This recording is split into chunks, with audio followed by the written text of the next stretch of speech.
여러분, 우리가 사는 이 세상에서 부라는 거 대체 어떻게 만들어지는 걸까요? 그 비밀을 풀려면요, 이 사회가 돌아가는 아주 기본적인 규칙, 바로 자본주의라는 게임의 룰을 알아야만 합니다.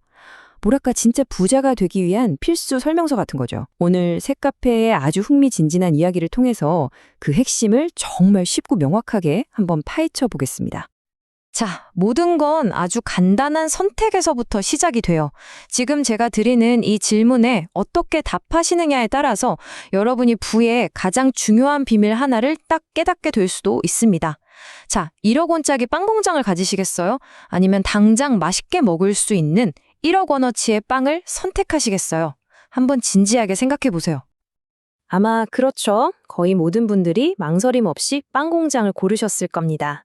아주 현명한 선택이에요. 왜냐하면 빵은 먹으면 그냥 사라지는 소비재일 뿐이지만 빵 공장은 계속해서 새로운 빵, 즉 새로운 부를 만들어내는 생산수단이기 때문입니다.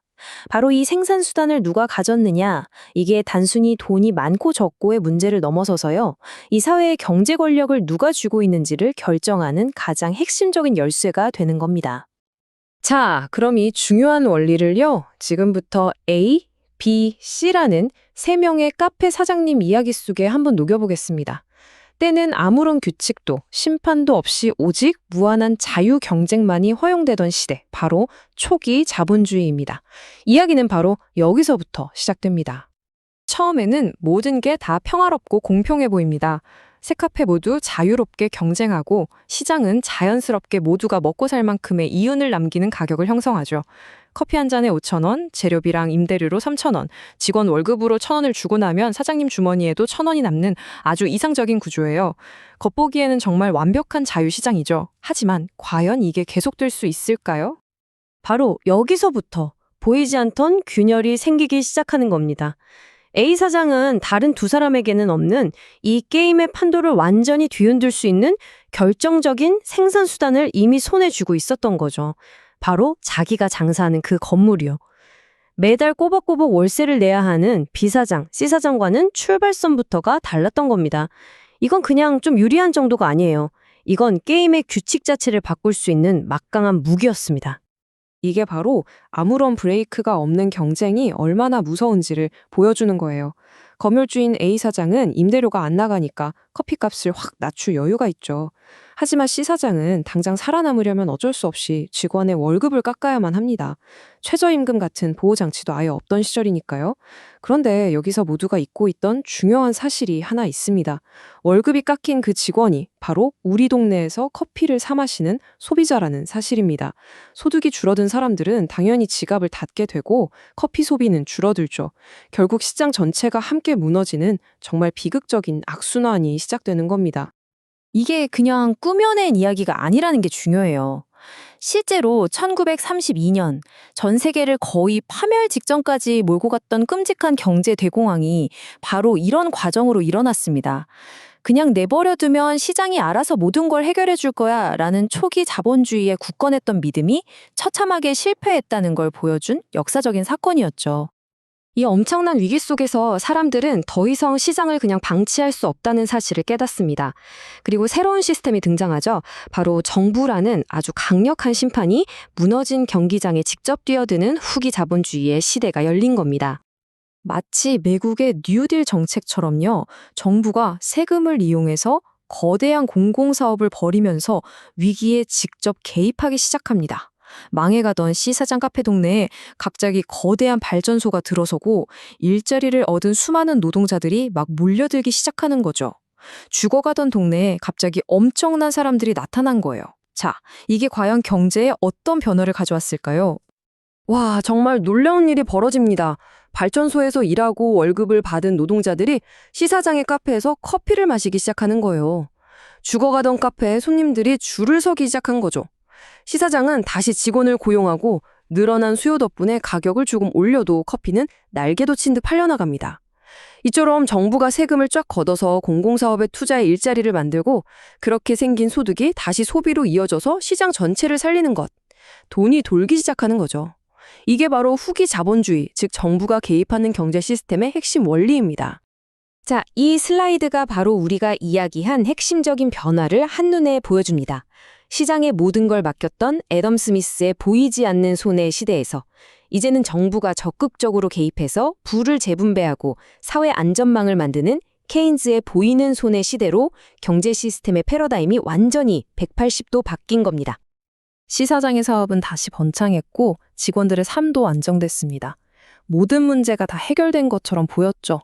하지만 바로 그 순간 이 완벽해 보이는 시스템의 틈새에서 아무도 예상치 못했던 새로운 문제가 슬그머니 고개를 들기 시작합니다. 발전소 공사가 일부 중단되니까 당장 커피 주문이 줄었어요. 그럼 자연스럽게 시사장은 비용을 줄이려고 직원을 좀 줄이려고 했겠죠. 하지만 강력해진 노동조합과 최저임금 같은 정부 교제가 그의 발목을 꽉 잡았습니다. 직원들은 한 명이라도 자르면 다 같이 파업하겠다! 라며 똘똘 뭉쳤죠. 결국 시사장은 손님도 줄었는데 손실을 메우려고 울며 겨자 먹게로 커피 가격을 올려야만 하는 진짜 말도 안 되고 고통스러운 상황에 처합니다. 경기는 나빠지는데 물가는 오른다.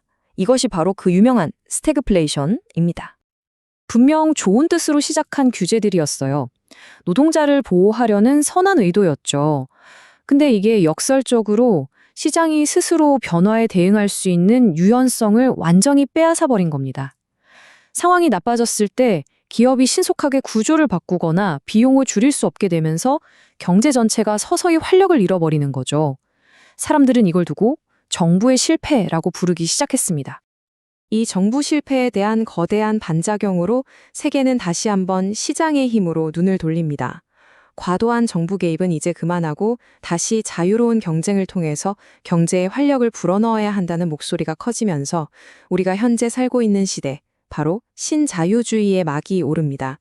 역사의 시계추가 다시 정반대편으로 움직이기 시작한 거죠.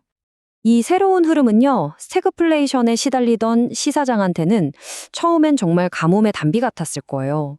세금이 줄어서 순이익이 늘었고 꽉 막혔던 규제가 풀리면서 정규직 대신 필요할 때만 아르바이트생을 유연하게 고용할 수 있게 되니까 비용을 크게 줄일 수 있었죠. 시사장은 이제 다시 한번 사업을 일으킬 수 있겠구나 기대했습니다. 하지만 문제가 바로 여기서부터입니다. 다시 심판이 경기장을 떠나자 그동안 더욱 막강한 자본을 축적한 건물주 A 사장이 칼을 뽑아 든 겁니다. 그는 예전과는 비교도 안 될 만큼 어마어마한 자본을 이용해서 동네 상권을 완전히 장악하기 위한 공격적인 가격 전쟁과 물량 공세를 퍼붓기 시작합니다. 결과는 보시는 그대로입니다. 너무나 처참했죠. C 사장은 이 거대 자본의 공세를 도저히 버텨내지 못하고 결국 피눈물을 머금고 평생 일궈온 자기 가게를 A 사장에게 헐값에 넘길 수밖에 없었습니다. 그리고 더 충격적인 건 B 사장 역시 이미 가게를 팔고 A의 직원이 되어 있었다는 사실이죠. 이것이 우리 이야기 속 신자유주의의 결말입니다. 모든 생산 수단은 소수의 자본가에게 집중되고 A 사장은 마침내 누구도 대항할 수 없는 독점적인 지위를 손에 넣게 된 겁니다. 이 문장 정말 뼈아프죠? 이게 신자유주의 시대의 냉혹한 현실을 너무나 정확하게 꿰뚫고 있어요. B와 C가 아무리 성실하게 일하고 서로 경쟁해봤자 그들이 만들어내는 부가가치는 결국 생산수단을 소유한 자본가, 즉 A 사장의 주머니로 흘러들어갈 뿐이라는 겁니다.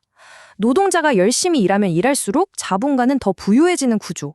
이게 바로 우리가 맨 처음에 이야기했던 생산수단 소유가 가진 진짜 무서운 힘이죠. 아니, 이렇게 불평등해 보이는 시스템을 왜 그냥 두는 걸까요? 여기엔 아주 강력한 논리가 하나 있습니다. 바로 성장이라는 이름의 논리죠.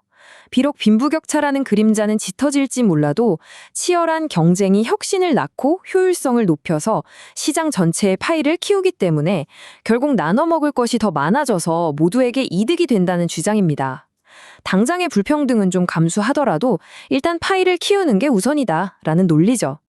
자, 지금까지 함께 따라온 A, B, C 세 카페의 이야기는 이제 우리를 현 시대의 가장 뜨겁고 중심적인 정치, 경제적 논쟁의 한복판으로 데려왔습니다.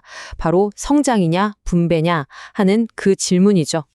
정말 흥미로운 지점은요, 우리가 살펴본 이 두 경제 시스템이 현대 정치의 보수와 진보라는 구도와 거의 완벽하게 일치한다는 점입니다. 성장을 위해서 자유 경쟁과 규제 완화를 외치는 신자유주의는 보통 보수의 가치와 연결이 되고요. 공정한 분배를 위해서 정부 개입과 사회 안전망을 강조하는 후기 자본주의는 진보의 가치와 맞닿아 있습니다.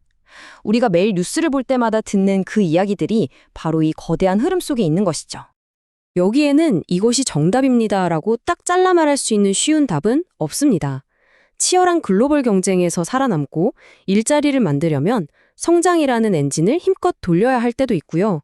또 극심한 빈부격차가 사회를 분열시키고 공동체를 파괴하는 걸 막기 위해서는 분배라는 저울을 잘 맞춰야 할 때도 있습니다. 이건 단순한 경제 문제를 넘어서 우리 사회가 어떤 가치를 더 중요하게 생각하는지에 대한 끊임없는 윤리적인 딜레마이기도 합니다. 결국 우리가 어떤 자본주의를 선택하느냐에 따라 우리 사회에서 누구의 부가 늘어나고 또 누가 그 대가를 치를지가 결정됩니다. 이 구조를 이해하는 것, 이것이야말로 우리 공동의 미래를 위해 남에게 휘둘리지 않고 스스로 판단하고 선택하는 첫걸음이 될 겁니다. 자, 여러분은 어떤 미래를 선택하시겠습니까?